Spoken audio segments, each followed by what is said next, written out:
There is light at the end of the tunnel. Life is hard. Life is challenging. There are ups and downs. And these challenges that you face, they're going to do their best to take you down. Do not let them. Don't worry. You fall, you stand up. You fall, you stand up. I'm gonna show you. I'm gonna show all of you. You think I suck? I'm gonna be the biggest, best person on earth. I need you to pause and recall the reason why you made the choice to invest your time. And never lose sight of the fact that you were destined to shine. Never lose sight of the fact that you were made for this grind. It's possible. Your dream is possible. Say that to yourself every day. There are two fixed points in your life: birth and death. And what happens in between, that's under your control. It's the only thing under your control. I know I can be what I want to be. If I work hard at it, I'll be where I want to be. What would happen if you just stopped wasting the opportunities that are in front of you? You'd be who knows how much more efficient. 10 times more efficient. 20 times more efficient. Believe that you can achieve something and then actually go out and achieve it. I stayed up late. I read, I wrote, I sacrificed. You need to immerse yourself in school. You need to go in deep. All you doing every single day is studying. You have no time to let fear, doubt, failure, quit, negative thoughts, or give up enter into your mental. You want those good grades? You have to work hard to get them. Find out what it is you want and go after it as if your life depends on it. See, not only do you owe yourself, but you told your mama you were finished. You told your daddy you were finished. You told your brother you were finished. You told your sister you were finished.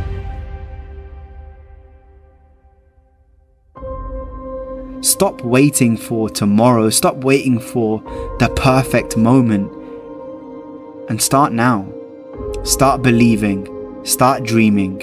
And create the life and the person that you really want to see.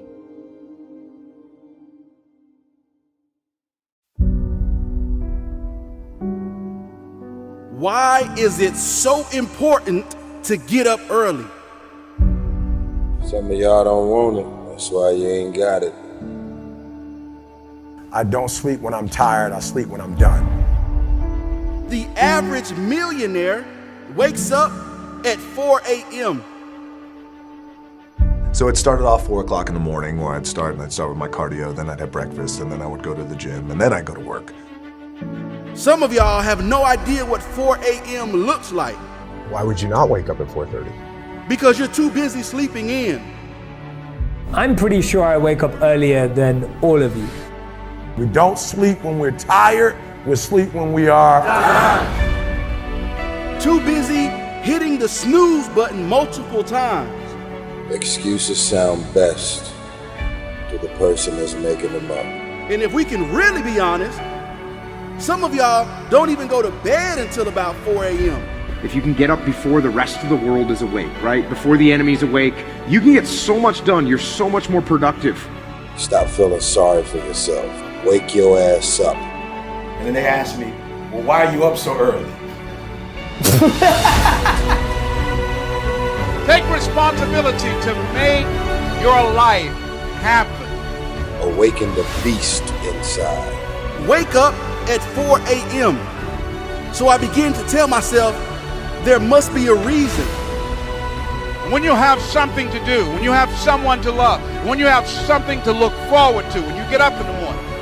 See, people who have something to look forward to don't need an alarm clock because they have a reason for being. If you want to have one of the best lives in the world, which is you live on your terms, you have to pay your dues to get there. You've decided that you're not going to allow your circumstances to define you. You've decided that you're not going to allow the events, the things, the people, life, determine who you become. You got a problem with your life, you got a problem with your environment, do something about it. If you want more freedom in your life, you have to have more discipline. If you do what is easy, your life will be hard. But if you do what is hard, your life will be easy. You decided that you're not going to go through life being a whiner, being a complainer, that you're going to take responsibility for what it is that you want to create. The greatest ability that God has given humankind above the animals is the ability to choose. My advice to the young people, 25 years old, make enough mistakes. Don't worry. You fall, you stand up. You fall, you stand up. Enjoy it. 25 years old, enjoy the show, enjoy the show. From 30 to 40 years old, you have to think very clearly when you're working for yourself if you really want to be an entrepreneur. So 40 to 50, think about how can you focus on things that you are good at. But when you are 50 to 60 years old, work for the young people, because young people can do better than you. So rely on them, invest on them, making sure they're good. So 25 years old, don't worry. Any mistake is an income, is a wonderful revenue for you.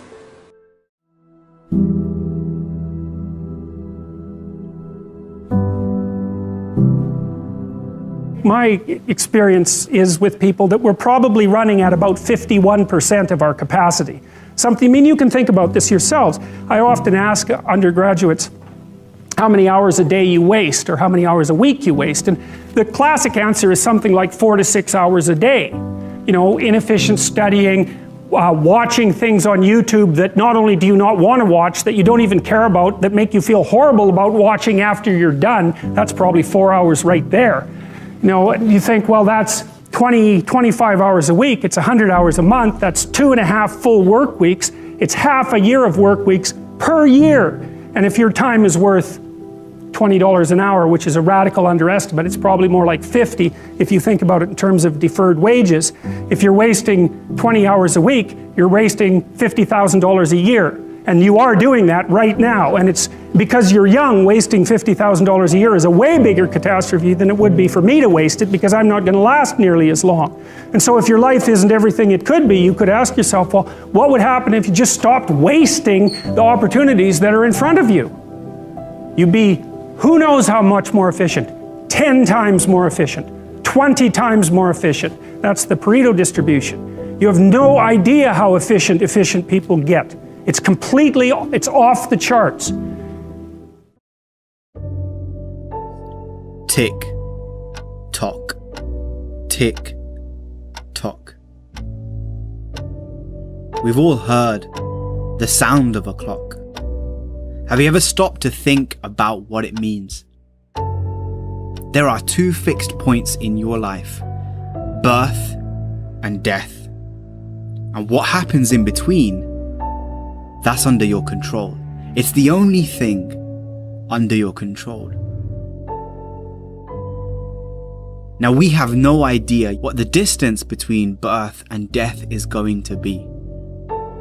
And you've heard the story so many times. Somebody gets really bad news. They find out they've got life-threatening cancer. They've only got a few months to live. They quit their job, sell all their possessions, and go volunteering in a far-off country, giving back to other people, spending time with the people important to them, and spending time doing the things that really matter the most. So why is it that we wait for such a massive moment for us to take massive action? What if you could change everything today? What if you could change everything in an instant, right now, watching this video on YouTube, on your phone or your laptop, or wherever you are? What if change could happen? I don't care how good you are. I don't care how talented you are. I don't care how much you work on yourself. There's some times when things aren't going to go right. They just are not going to go right. There are times when anything that can happen will happen. Murphy's Law will be knocking at your door. Why? I don't know why. That's called life. And you have to deal with it.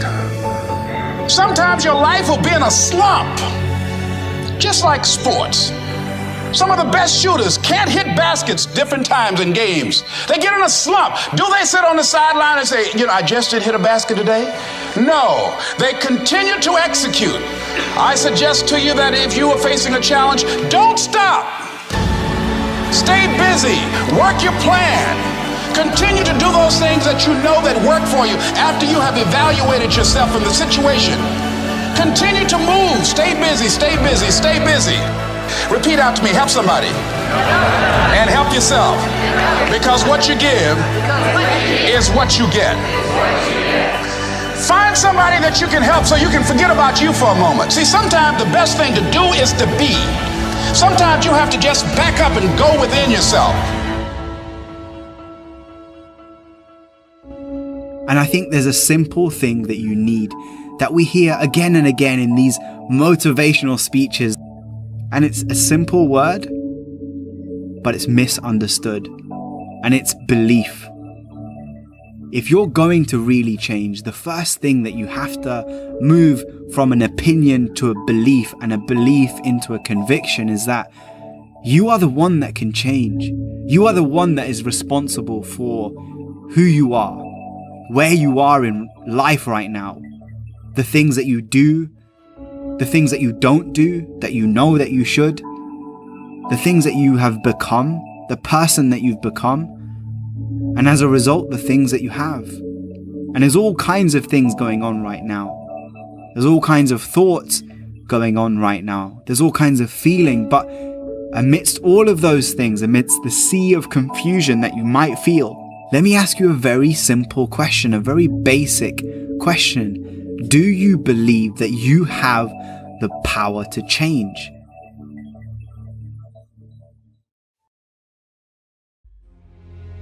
The reason people change is because of pain.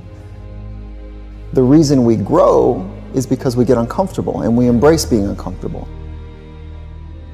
But being honest with the pain that we feel is usually the prime mover for people to do the work that is necessary to push to the edge. Embrace the pain that you're going to feel when you're trying to do something great. You have to understand, you have to know that with greatness comes pain.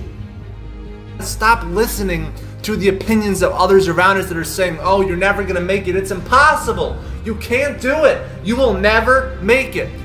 Acknowledging our suffering, being in touch with the pain, that's enough to say, I can't do this. I don't want to do this anymore. Like, this is not the person I want to become. Like, I used to sit there and look at my class and my teachers and I'm like, I'm gonna show you. I'm gonna show all of you. You think I suck? I'm gonna be the biggest, best person on earth. You need to immerse yourself in school. You need to go in deep. All you're doing every single day is studying. You're gonna get distracted from your goals. And all these things, arrows are gonna come at you all the time. Whatever your goal is, you have to get there.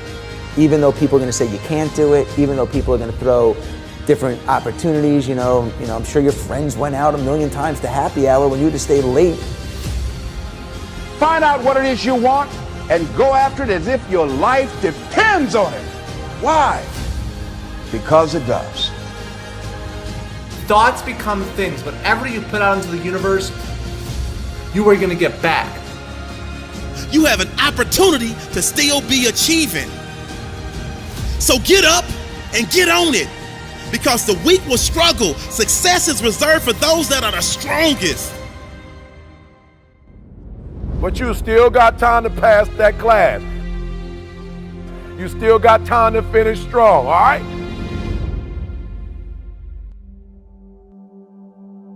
Repeat after me. Education equals opportunity. One more time. Education equals opportunity. School is like a privilege. Learning is a privilege. Getting your education is a privilege. Not a lot of people have that, surprisingly. I know the people in your city and in your school all have that, and it may seem normal to you at times, but it's not. You know, people wish to have education. People wish they can go to school and learn and grow as an individual. You know, it's not about just one math test that you have tomorrow. It's not about one grade. It's that if you do good on this one test, you're gonna do good on another test, and then another test, and you're gonna get an A, and that's gonna raise your GPA, and your GPA is what's gonna decide what college you're gonna get into, and then what your job will be. Like, it all adds up. You know, always try your best. Don't look at it as just a test. Don't look at it as just a class, a grade. Because anything that you want in life, you know, you're gonna have to work for. Nothing is gonna be given to you. See, most people only ever focus on problems, right? It's the world we live in today. We live in a world of media-fueled problems, right? You can't turn on the news without seeing problems, disasters, all the bad in this world. Now, most people focus on their problems and make them bigger than what they actually are. All right, this is where people are going wrong. If something bad happens and you make that problem even bigger and tell yourselves things like, this is always happening to me, this is never gonna get better, this is a big problem. Train your mind. Train your mind not to focus on the problem and make it bigger, but focus on the solution to solve it.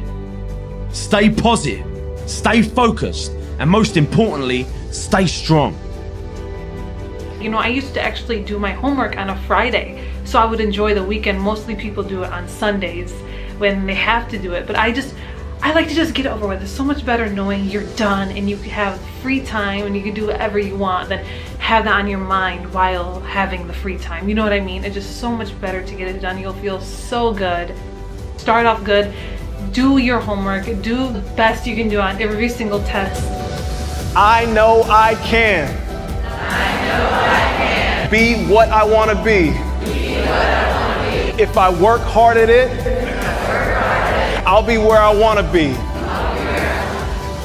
I know I can. Be what I want to be. If I work hard at it, I'll be where I want to be.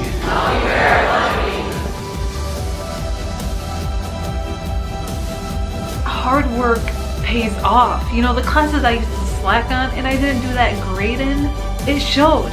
In the classes I worked really hard on and I tried my best, it showed.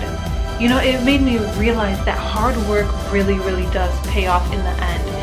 Your results might not show and you might feel like you're failing. You might feel like you're not getting anywhere and that you won't do good, but just as long as you try your best, just as long as you give it 100%, start off strong and finish even stronger. You got this, my friend. What's the problem? You've been waiting your entire life for this moment. This golden opportunity. This rare occasion. This chance to do what so many other people don't get to do. What they don't get to accomplish. What they don't get to experience. What they can only imagine. But you're here. You've made it to this point. You've arrived at this pinnacle place in your life. It would be a shame to mess it up. A shame to miss this chance. All because you allowed fear to trump faith. Time waits for no man. Once it's gone, it's gone.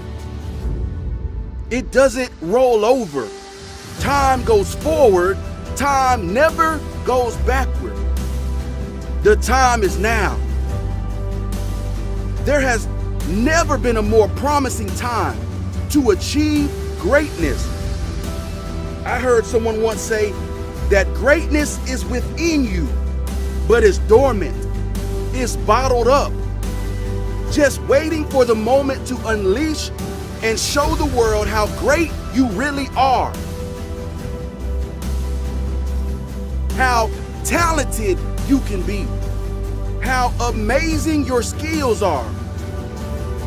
Not sure if you know or not, but there are hundreds, no, scratch that, thousands, let me try again, millions of people that would kill to be in your shoes right now. They would give up food, sleep, TV, cell phones, and any other luxury of the world just to be given the opportunity you have right now. But instead of taking advantage of it, instead of capitalizing on it, you're too busy eating, you're too busy sleeping, you're too busy being distracted by what's on television, you're too occupied with what's trending on social media. Every second you're not working, your competitor is. In other words, you don't have time to chill. You don't have time to just hang out. You don't have precious moments to lose. That same billionaire that you idolize has the same 24 hours that you have. Imagine that. The same 86,400 seconds in a day. Do they waste it? You better work your butt off every single second that you have.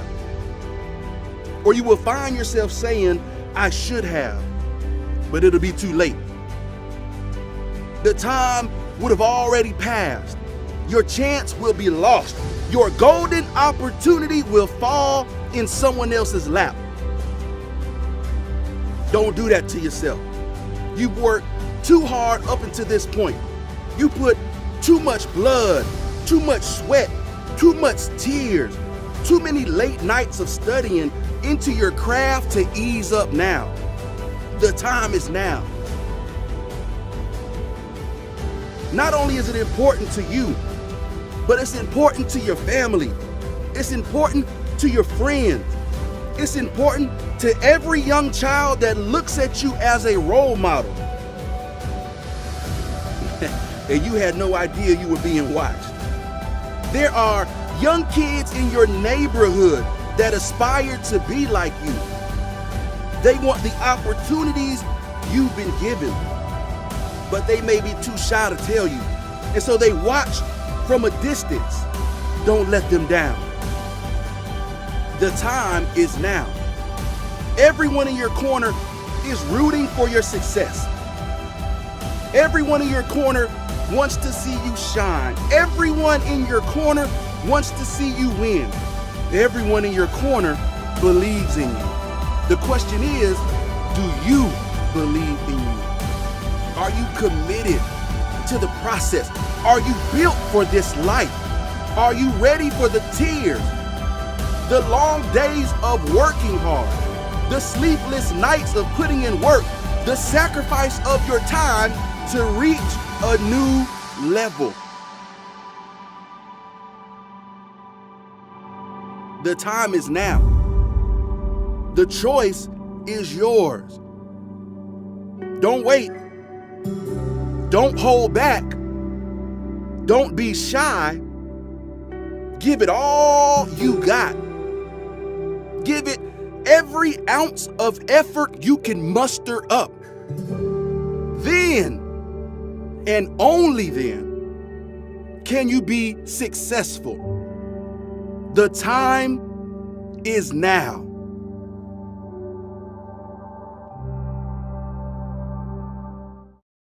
When you feel like your professor or your teacher has lost their mind. When you feel like your energy is all gone and it's impossible to finish every assignment on time. When you feel like you're mentally broken and your motivation to achieve is hard to find. When you feel like the clouds in your life are so dark it would be impossible to ever see the sun shine again. When you feel. Those are three of the most powerful words that could ever be put together. When you feel. Because the feel means you're still with us. Because the feel means you're still breathing. Because the feel means you still have an opportunity to be achieving. Because the feel means that you still have the power to stop the pain, stop the bleeding, stop the hurting, stop the grieving. I said, when you feel. Because the feel means you're still with us.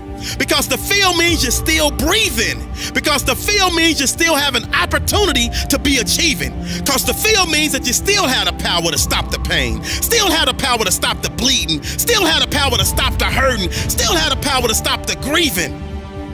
So whenever you feel like your professor or teacher has lost their mind because they're overwhelming you with a workload that seemingly will take up all of your time, I need you to pause and recall the reason why you made the choice to invest your time. And never lose sight of the fact that you were destined to shine.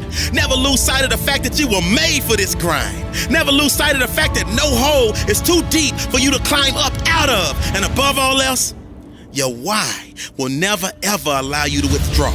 Your why will never ever allow you to pull the plug. Your why will never ever allow you to throw in the towel. See, it's your why that will push you to dig deeper and to go that extra mile. See, not only do you owe yourself, but you told your mama you were finished. You told your daddy you were finished. You told your brother you were finished. You told your sister you were finished. So therefore, it's up to you to never diminish the value of your word. And a wise man once gave me a wise word, and now I'm passing these wise words on to you. You are in total control of your situation. So when you feel like you're facing a breaking point, this is the point when you go to your professor. This is the point when you go to your academic advisor, and not the time to despise her and not the time to despise him. Simply say, I am in this until I walk across the stage with my diploma. I am in this until I smell the sweet aroma of success. And right now, I'm feeling overwhelmed because I am on academic overload. Do you have any suggestions that will help me power through this semester? Because my only option is to figure this out. And whatever it takes, I can, I will, and I must do.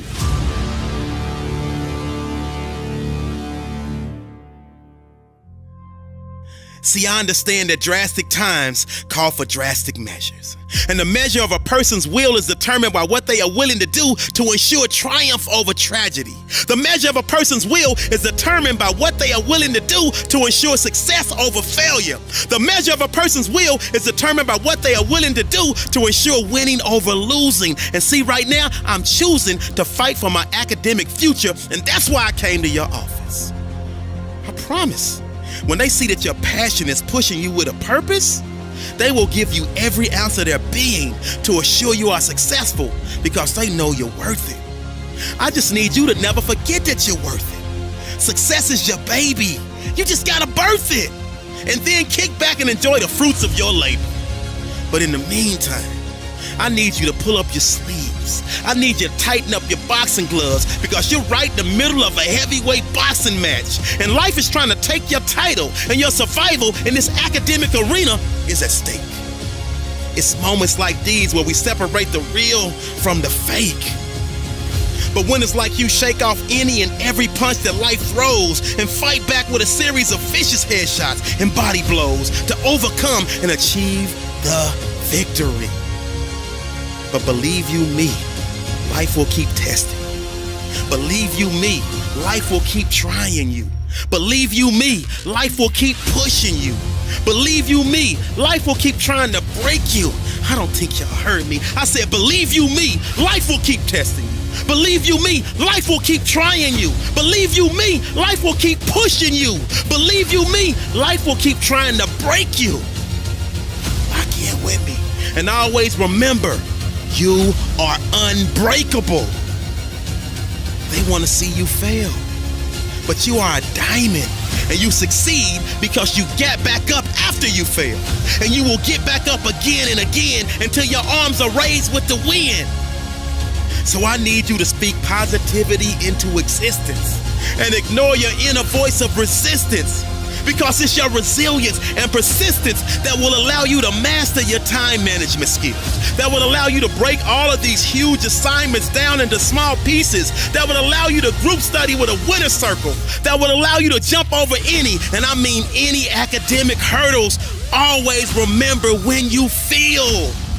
That means you are still breathing, and thus you have an opportunity to keep achieving. This is a great day to win.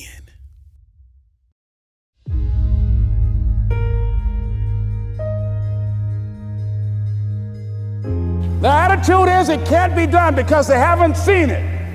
They're judging according to appearances. The people that are going to make it in the future, the people that are making it today, let me share something with you. History is being read, but it's also being written by people with imagination. It's necessary you take responsibility for it, that you make it happen, that you don't give up, that you don't take any objection or disappointment or defeats personally, that you keep on keeping on, that you don't decide that I can't make it because you can't see the light at the end of the tunnel, that you realize that's a part of the program. You must have faith. You've got to believe in yourself. You've got to believe in your abilities. You've got to believe in your service, your company, your ideas, unquestionably. You've got to have faith, and that faith gives you patience. That it's not going to happen as quickly as you want it to happen.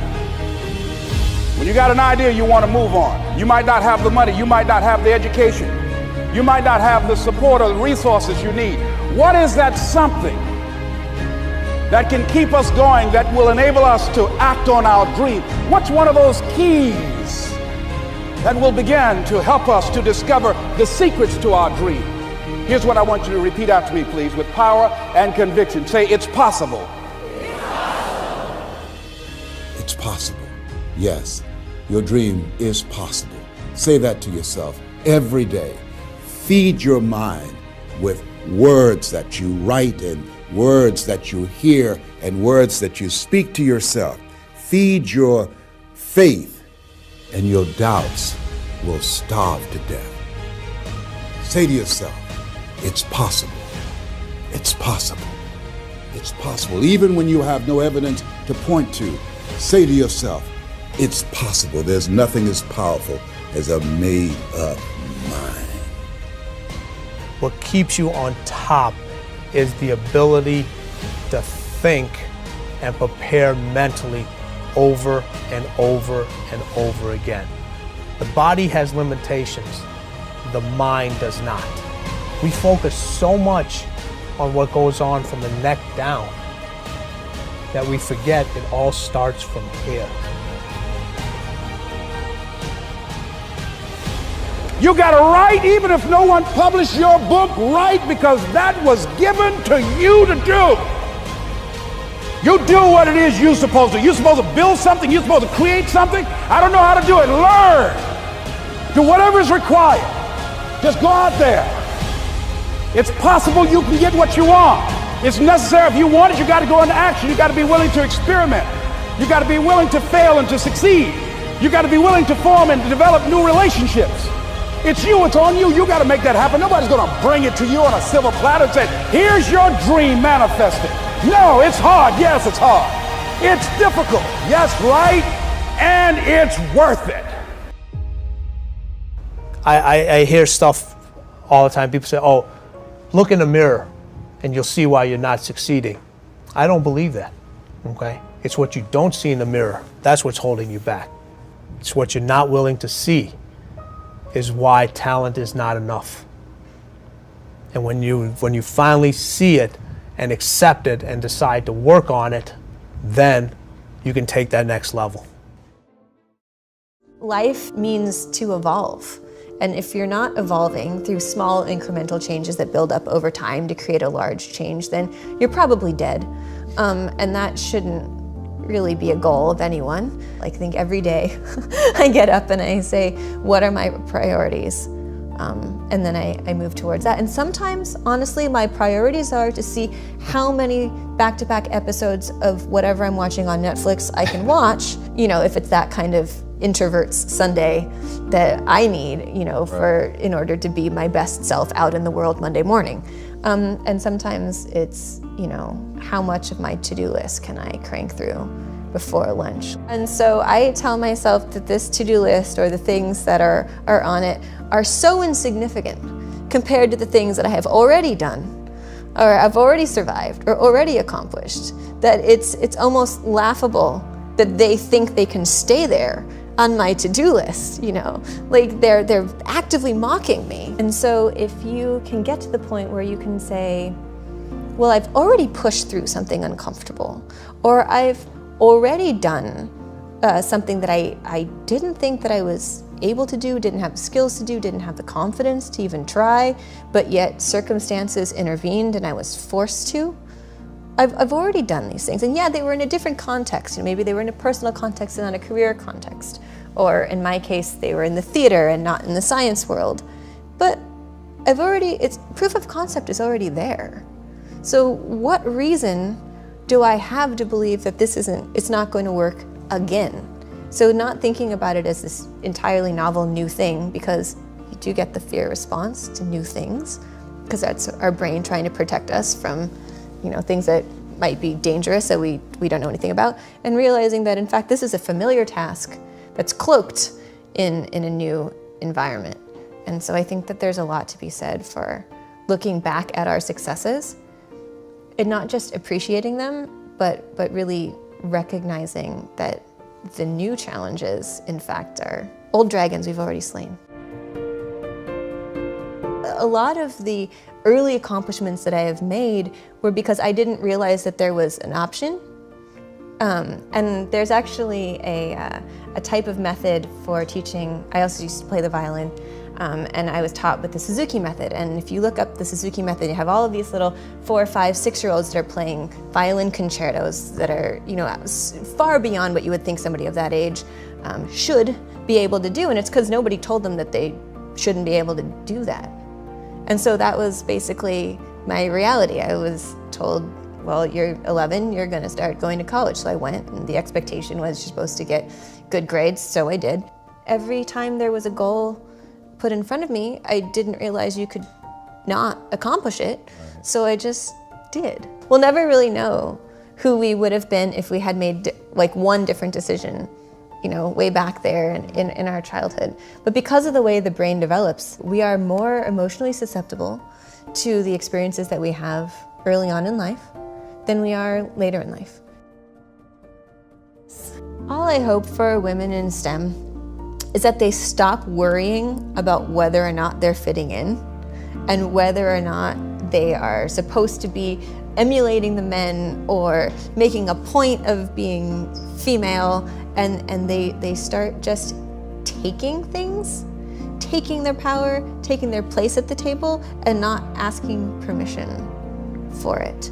And we have all of these trailblazing women that have had to do that. They have had to take, and there are so many glass ceilings in academia, you know, the ancient ivory tower that it is, and they are still there to be broken. But I think for the masses, since we're always trying to get women in STEM now and women in coding, and so I think of it as like, I hope this isn't offensive, like storming the beaches at Normandy. Like, we just put enough women into the pipeline, then the fact that it's so leaky won't be a problem, and we'll eventually get enough of them through to tenure track positions that there will start to be a positive feedback loop. And I think that for the masses, it can be very difficult to be at your best when you're constantly looking over your shoulder and wondering if being you is enough.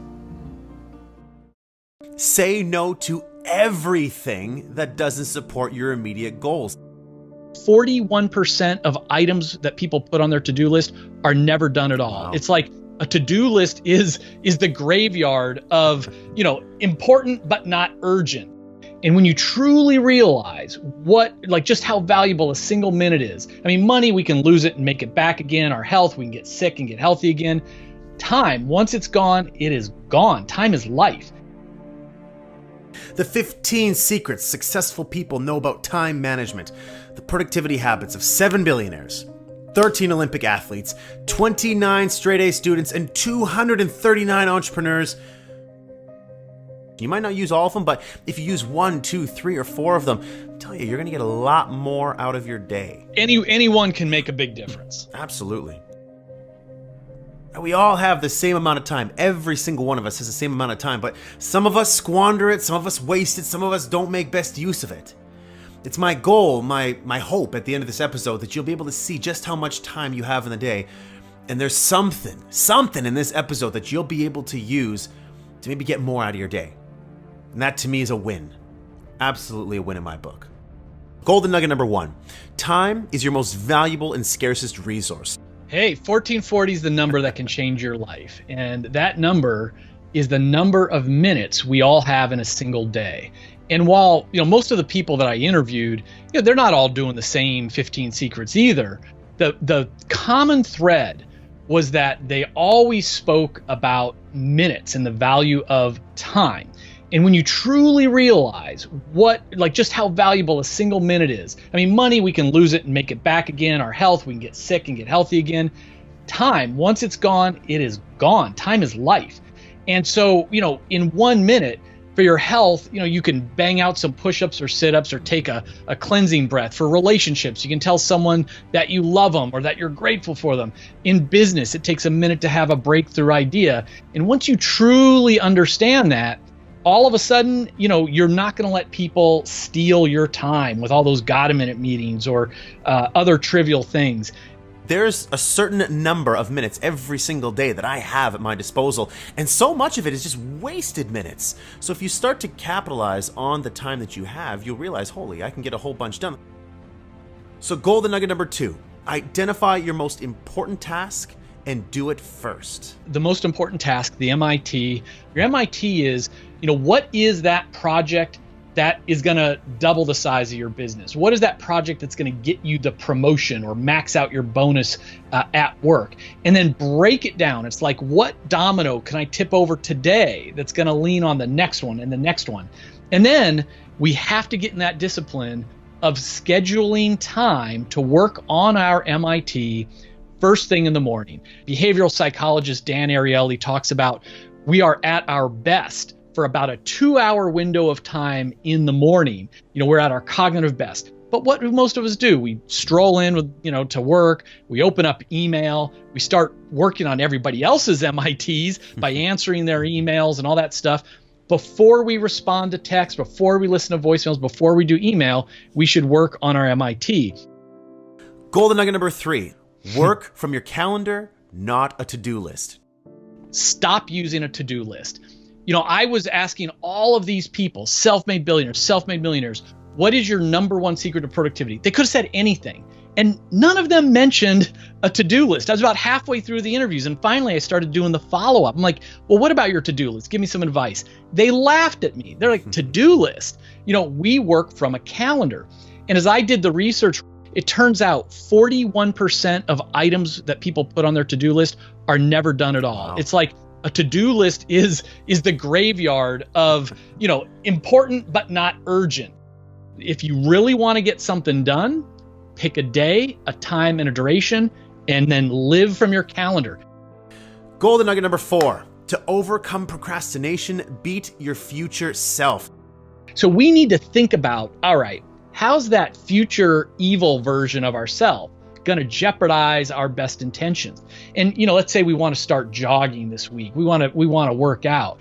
Well, you know what? I know that my evil self is going to hit that snooze alarm. How do I fight back? I'm gonna put my iPhone. I'm gonna set that alarm, put on the other side of the room. So I got to literally get out of bed to shut it off. And that evil Kevin's going to say, oh man, I don't know where my workout stuff is. I'll work out tomorrow instead. Well, you know what? I'm going to beat that future version by putting my sneakers right at the end of my bed. In fact, I'm going to go to sleep in my shorts and a t-shirt. So I just need to put my sneakers on and I'm dressed. Nice. So we just need to think about all the ways that we're going to procrastinate, all those excuses we're going to come up with, and try to beat them in the present moment.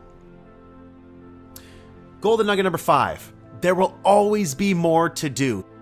Back when I was a young and dumb entrepreneur, I was the guy who was just 8 hours a day wasn't enough. So I'd work 16 or 20.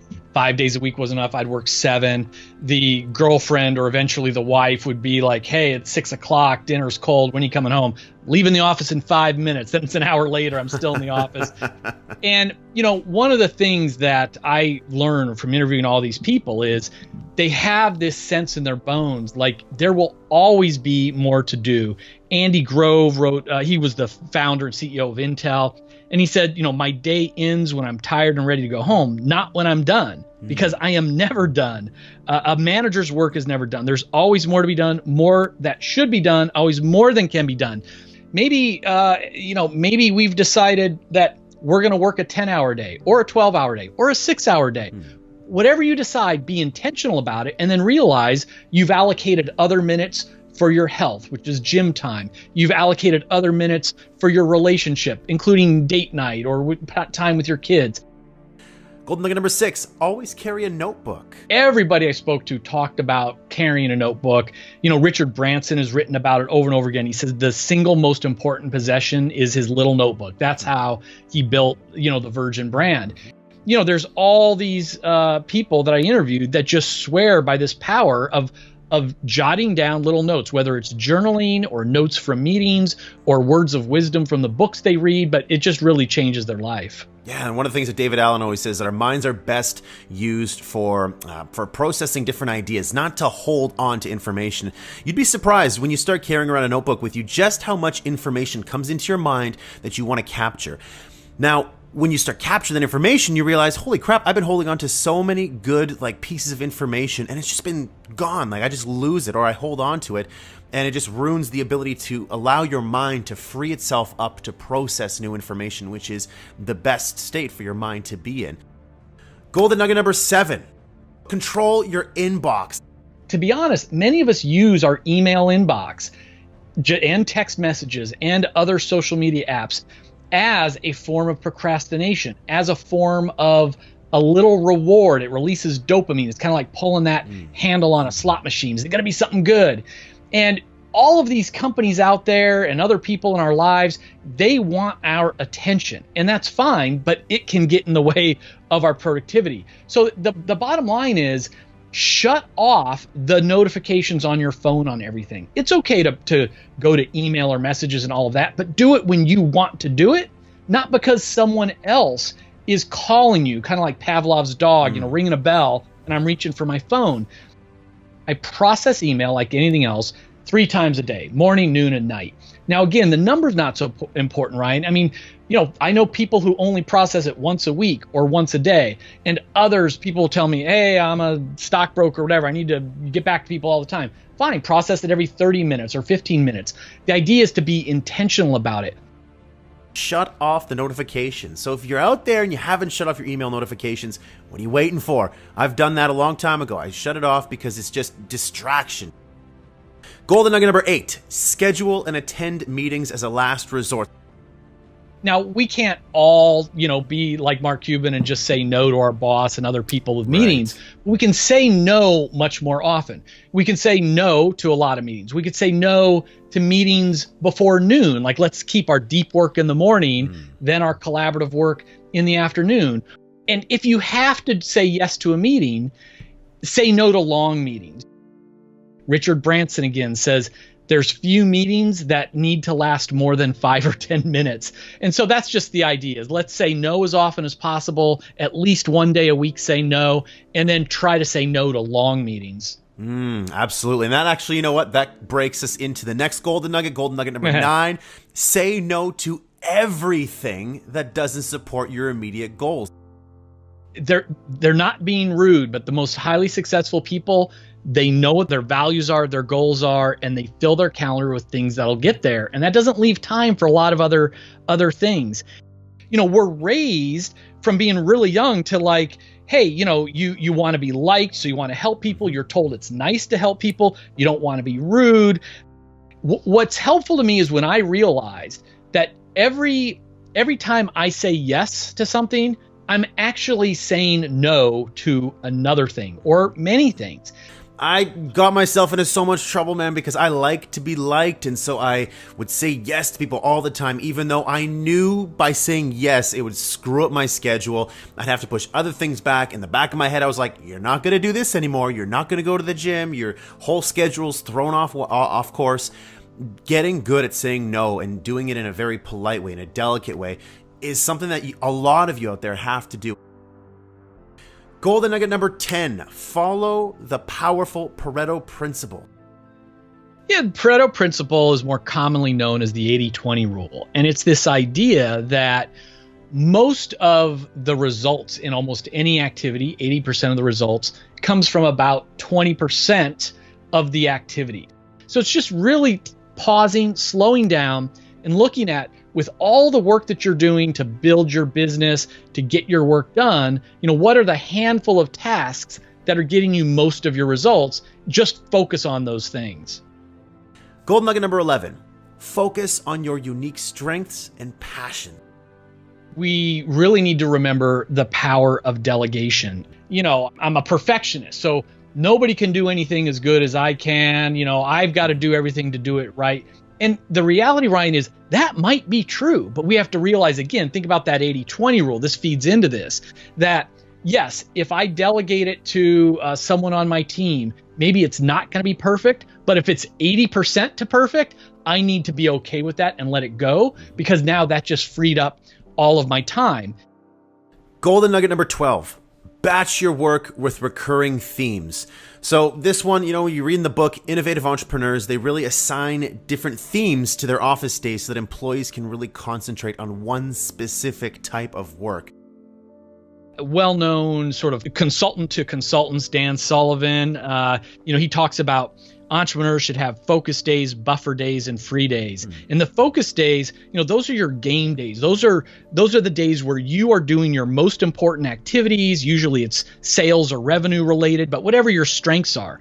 A buffer day, that's the day to catch up on phone calls and emails and sign paperwork and, all the other administrative stuff we have to do.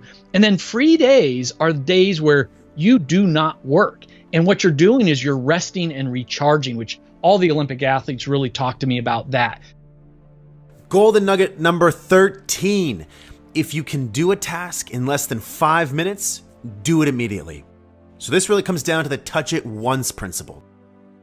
I go to an extreme on this one. I walk to get the mail out of the mailbox every day. Well, most people, you come inside and there's the two piles. There's the junk pile and then the bills, and then later we go through the junk again, and then we go through the bills again. On my walk back up to the garage, I am sorting that junk and I'm dropping it right in the recycle bin before I even get into my house. Those bills, they go into the bill pile, which again, I process on Friday afternoons. I don't even open the envelopes until I'm ready to do them. I don't care about what my electric bill or cable bill is. I'm just going to leave it sit there until I'm ready to process it. So, email, you open an email when you're ready to process it in that moment. Just learn to touch everything once. Golden nugget number 14, routinely use early mornings to strengthen your mind, your body, and your spirit. Because, I'm asking people, give me your number one productivity tip. So I'm expecting to hear about task lists and calendars and priorities.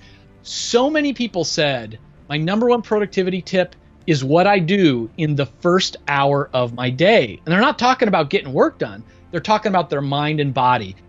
Most of the people that I interviewed, these high performers, they weren't waking up feeling stressed, rushing to the office and diving into emails. That first hour, that first 30 minutes, they were investing in themselves for the long game. Last but certainly not least, golden nugget number 15. Productivity is about energy and focus, not time.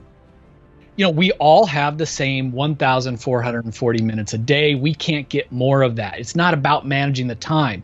So the idea is, first of all, take care of our bodies. Light cardio, lots of water, get good deep sleep. In addition to that, the most productive people, they actually take more breaks. So we're designed to kind of like sprint and rest, sprint and rest. And so again, to each their own. You know, a lot of people like this Pomodoro technique. You know, you just sprint for 25 minutes, then pop up and walk around, get some air, get some water. The idea is to spend more time on single tasking, all out focused attention, you know, these working jam sessions, then a little break, and then get back to it. What if I told you that you could do twice the amount of studying you're doing right now in half of the time? So instead of spending 20 hours a week or 10 hours a week, you could do it in 5 or 10 and do twice the amount that you're doing. And it wouldn't be boring. It wouldn't be hard to get into. Because sometimes, let's face it, it does become boring. It does get hard to get started. It does become hard to stay on track. But what if it doesn't have to be? What if I told you that it could require less effort? It could be more fun and much more exciting. In this video, I'm going to explain for you 11 ways that you can do exactly that, how you can learn to study smart. And this is something that if you follow this process, if you stick with it, it's going to win you the respect and admiration of everyone around you, the teachers that are helping you to get the grades that you want, the students in the classroom that you sit next to, but also, most of all, the person that looks back at you in the mirror every single day. So let's get into it. The first thing that great students do when it comes to studying smart is scheduling their study sessions, breaking their time down. A lot of us, we fail to understand that time is actually something you can control. What do I mean by this? Well, what I mean is you have 24 hours in a day, 86,400 seconds.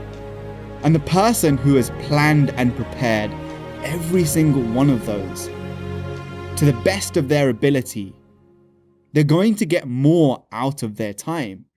So the first thing you need to sit down and do is schedule throughout the week, from Monday to Friday, on Saturday and Sunday, in your evenings, in your mornings, in your breaks between lessons.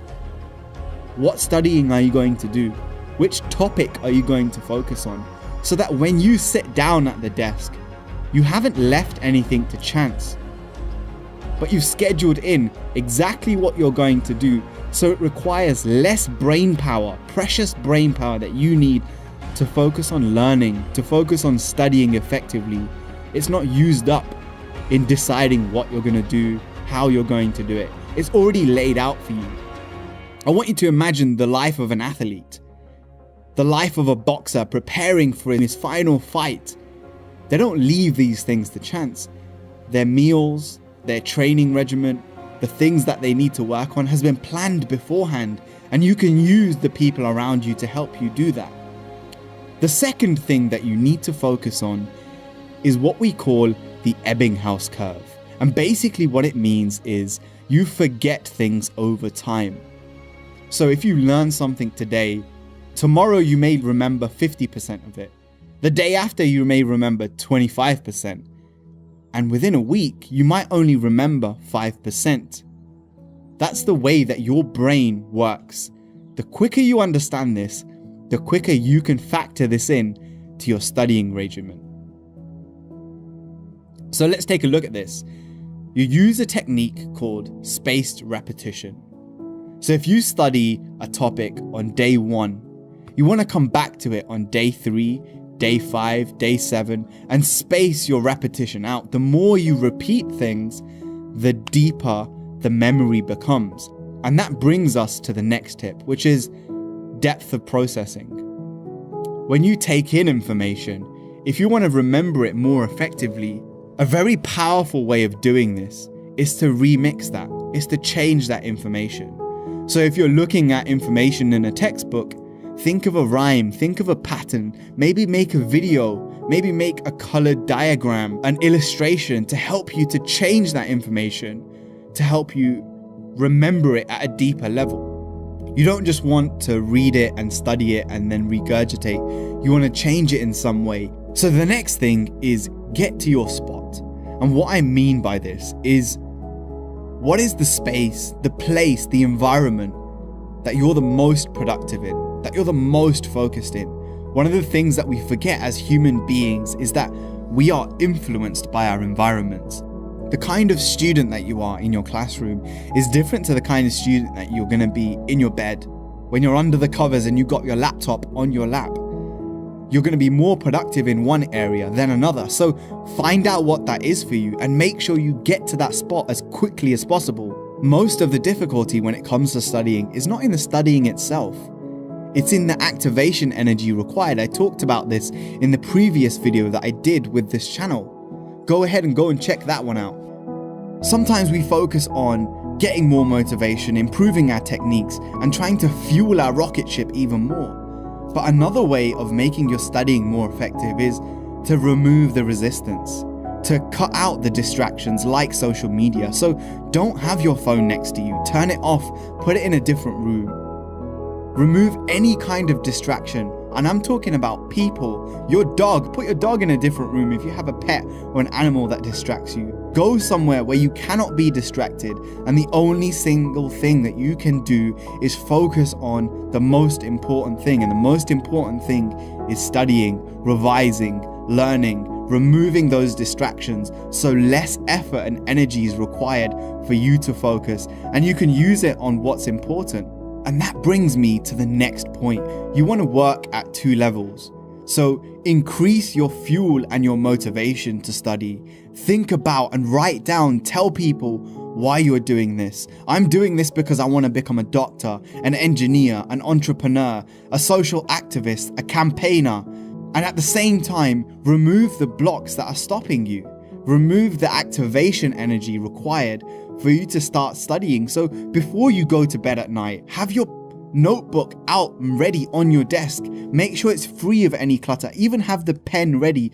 So the only thing you have to do is sit down and start taking notes. You don't even have to write the title or the date because those things are already done. And what you want to realize here is that success is a setup. It's not an accident. So make it happen that way. Plan and set yourself up for success. Habits. Let's talk about habits.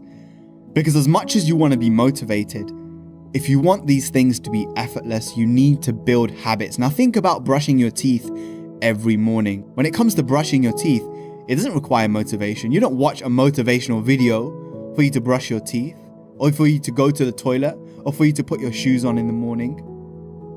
The only thing you do is you do the habit. And so by building habits, you make it easier and easier for you to execute the thing that you need to do. Habits don't require motivation. So how do you build the habit of studying effectively? You start small. You start with a small habit and you progressively make it harder and harder. So you might start off at the beginning with doing 10 minutes in the morning. And then your goal is simply to be consistent for 2 weeks, just studying 10 minutes every morning, very focused, very effective. And then you make it 15 minutes, 2 weeks again, very focused, very effective. And then you move to 20 minutes. And the next thing you know, you're doing 2 hours every single morning before you even get to school, college, or university. And you graduate your habits gradually over time. The problem that a lot of us have is we try and do too many things at once, focus on one thing. And that brings me to my next point. Know what it is that you're looking for when it comes to revision, when it comes to studying. So be smart about it. You don't have to learn everything.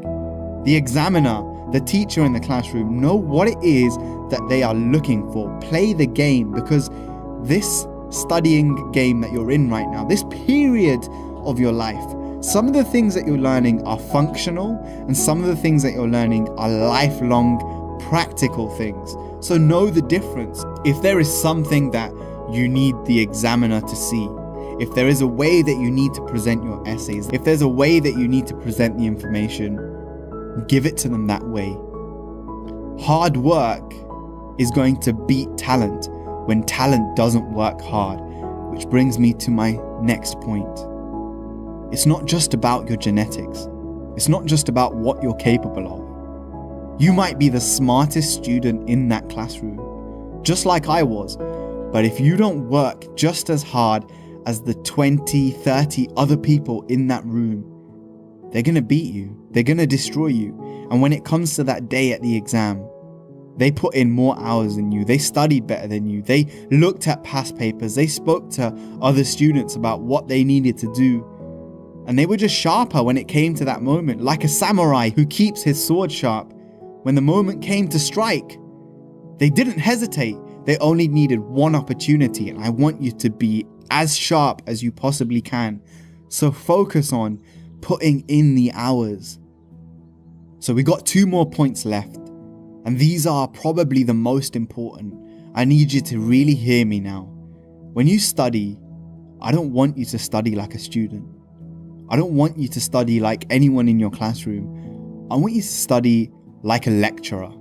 Now imagine the way that your teacher or your lecturer studies for the classroom. If they were sitting that exam, if they were sitting down for that study session, what are the things that they would do differently?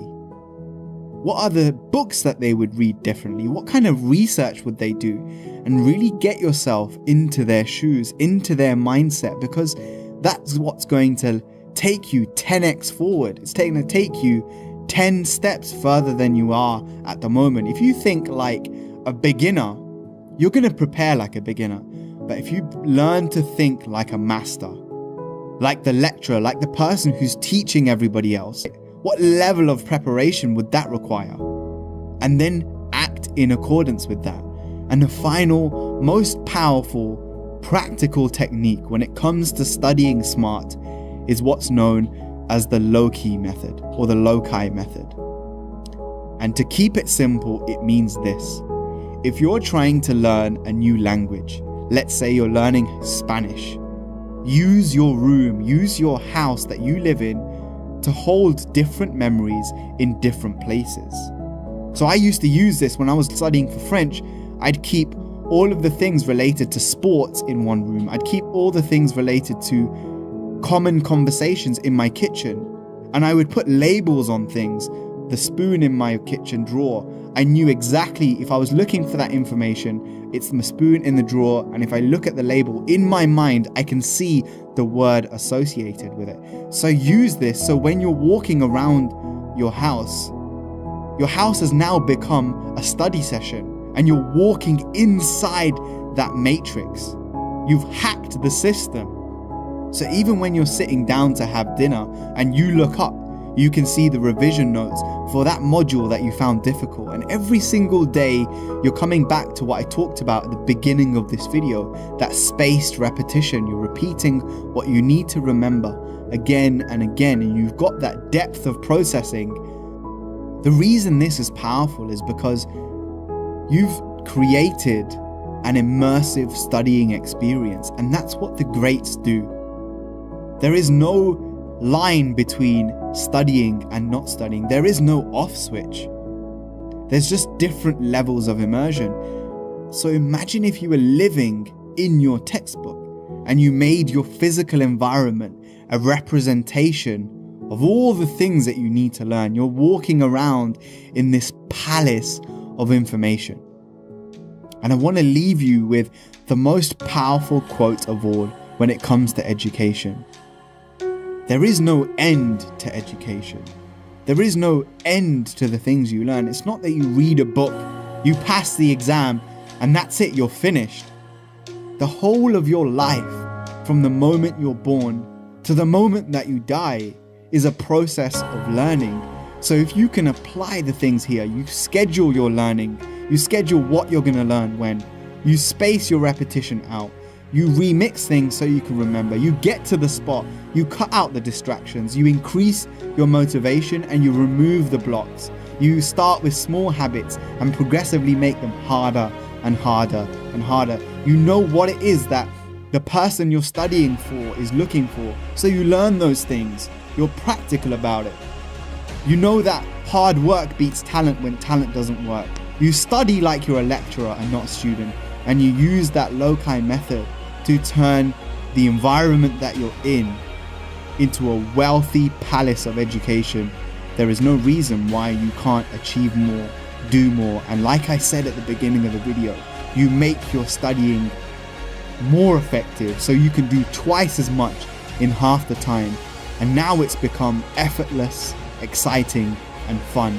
And those are the 11 ways that you do it. Accept only the best and nothing less. I'll see you in the comments below, and make sure you check out my other video on motivation to study. Peace.